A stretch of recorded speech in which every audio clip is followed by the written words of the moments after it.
እውነት ነው። በክርስቶስም ሌብነት አይደለም የታደሉት ሰይፍ አግኝቷቸዋል። እኔ ስላልታደልኩ ነው ስድብ ብቻ እየታደለኛለሁ። ከተክለ ሃይማኖት የተማርኩት ጽናት ነው።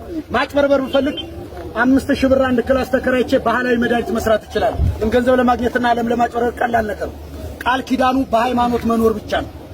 የኛ ወንድሞች የኛ አባቶች በእኛ ደረጃ ላይ ያሉት የ100 ሺህ የ80 ሺህ ብር ደሞዝተኞች ናቸው። ጳጳሳት ናቸው እንዳለ እኛ በመንገድ ስለምናስተምር ብቻ ነው ለዓለም ሌቦች የምንሆነው። ስሙ ይባረክ እግዚአብሔር። እንደምን አደራችሁ?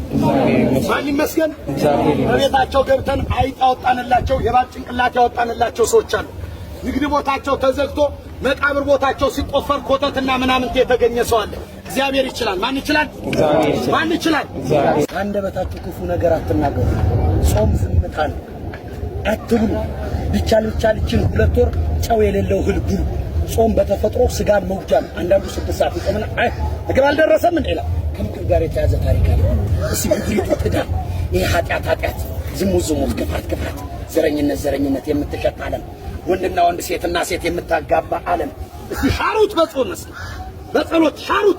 አንዳንድ ሰው ይመጣና ረዳ ቄስ ገድያለሁ እንዴ ይላል። እባክህ እንደም የፈረንጅ ኳስ አለ ሲባል እንቅልፋቶ የሚዳፋ ትውልድ ለምን አታስቀድስም ሲባል ምን አድርጌያለሁ እኔ እያለ ይመጻደቃል።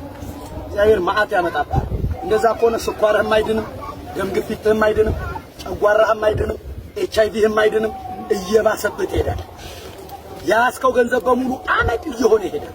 እግዚአብሔር ምስክሬ ነው። አልዋሽ ቄሱ አያድንህም፣ ጳጳሱ አያድንህም፣ ባህታዊ አያድንህም። ምን ማለት ፈልገህ ነው ካልከኝ ንስሐ ግባ። በቃ ምድሪቱ የምትድነው ያለ ንስሐ ሌላ ነገር አይደለም። የትኛውም ቄስ ለማንኛውም ሰው ንስሐ የመስጠት ግዴታ አለበት። ካህን እስከሆነ መርጦ መያዝ፣ መርጦ ንስሐ መስጠት ማን ምንድነው የሚባል አማርኛ አይሰራም።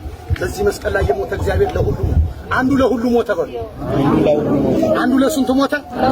አንዱ ለስንቱ ሞተ?